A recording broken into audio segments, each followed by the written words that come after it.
अभय सिंह का सत्य क्या है? कोई माता पिता नहीं है ना मेरे, ना कोई गुरु शिष्य। निर्वाण सेट कम पड़ा है आदि शंकराचार्य का। न पुण्यम न पापम न सौख्यम न दुखम। न पाप होता है मुझे, न पुण्य होता है, न सुख होता है, न दुख होता है। ना मेरा कोई गुरु है, ना मेरा कोई शिष्य है। चिदानंद रूपा शिवोहम शिवोहम। भविष्यवाणी मानते हैं आपकी भविष्यवाणी होती है, जैसे बाबा बागेश्वर जो है वो भविष्य बता देते हैं कि किसी का भविष्य आप कुछ सोचेंगे वो आपके माइंड को रीड कर लेते हैं। मैं तो भविष्य बदल देता हूँ ना, मैं तो भविष्य लिख देता हूँ। मैं तो लोगों को बोलता हूँ तो मुझे बताओ ना तुम्हारी खाली को मैं कैसे करूँ, मैं वैसे कर दूंगा, आप टेंशन ना मतलब वैसे होगी। मैं बदल भी देता हूँ, उल्टा पुल्टा भी कर देता हूँ। टाइम में कभी किसी चीज को पहले किसी चीज को बाद में भी कर देता हूँ। तो जब काल की चेतना में जाता हूँ, मतलब जो घटनाएं घटने वाली हैं, जो होने वाला है उसमें भी आप फेर बदल कर देते हैं। हाँ, तो काल को भी तो घुमाया जा सकता है ना चेतना के अंदर। तुमको क्या पता कौन सी चीज पहले हुई बाद में हुई है? तुम्हारी मेमोरी कैसे स्टोर हुई है और कैसे तुम उसको रीड कर रहे हो। यदि उसके अंदर फ्लक्चुएशन कर दे तो वो उल्टा पुल्टा हो जाएगा ना। आप क्या मानते हैं, ईश्वर है या नहीं? मानता नहीं ना, मैं तो बता रहा हूँ ईश्वर है। ईश्वर है, मानते हैं। अच्छा ये बताइए महाराज जी, आपकी खूब वीडियो वायरल है, क्यों आपने वो दुनिया छोड़कर ये दुनिया धारण कर ली? दुनिया नहीं छोड़ी ना मैंने कोई भी। कभी कभी मौत का ख्याल देखना, एक करके देखो ना, मान लो आपको पता चले 1 घंटे में आप मरने वाले हो, आप क्या करोगे? बैठ के इंटरव्यू लोगे? क्या करोगे?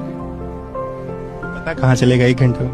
नहीं पता चल गया, मान लो कितने सारे कैंसर पेशेंट होते हैं, उनको पता चल जाता है भाई 1 साल में मर जाएंगे। ईश्वर को याद कर कैसा? नहीं फिर रिपोर्टिंग नहीं करोगे, समझे?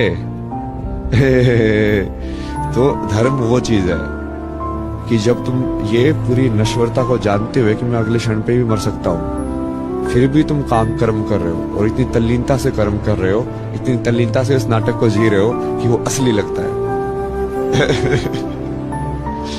अरे तिलक लगाने से वो ध्यान बनता है, तो मैं लगाऊंगा ना तिलक। अब मैं साधु हूँ कि नहीं, उससे क्या फर्क पड़ता है? ध्यान करना है कि नहीं करना किसी को। अब यहाँ पे तुम तिलक लगाओगे, उसके तुम्हारा ये अजना चक्कर है, उसके ऊपर तुम्हारा ध्यान रहता है। तो साइंस विज्ञान है ना उसका, उससे ज्यादा रिलेशन है ही नहीं। ऐसे ही ये सारे पहनने से, पैर में पहनने से अपना महत्व है, सबका महत्व है भाई।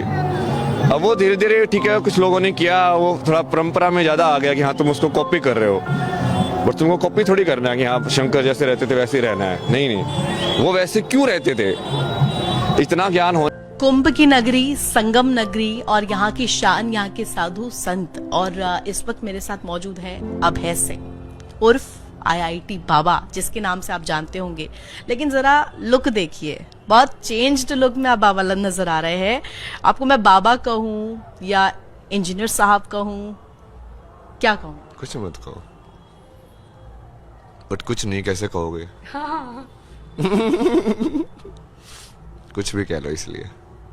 Okay, then I'll call you Abhay ji. Okay, are you fine? तो मुझे सबसे पहले इस नए लुक के बारे में आप बताइए, क्योंकि लुक आपका एकदम ऐसा लग रहा है पैरेलल चेंज कर दिया आपने। ये चीज हर रोज बदलता रहेगा ना, अब हर रोज नया सरप्राइज मिलेगा लोगों को।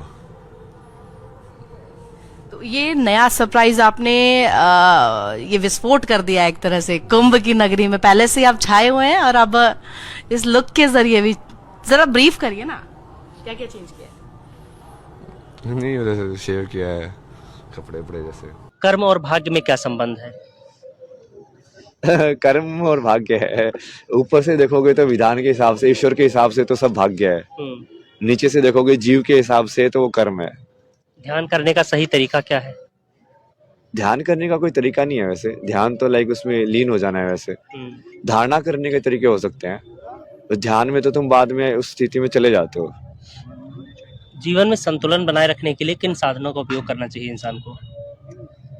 जीवन में संतुलन बनाए रखने के लिए अपना एक तो धर्म के ऊपर चले और स्पिरिचुअल जो ज्ञान है उसको केंद्र बिंदु बना के चले।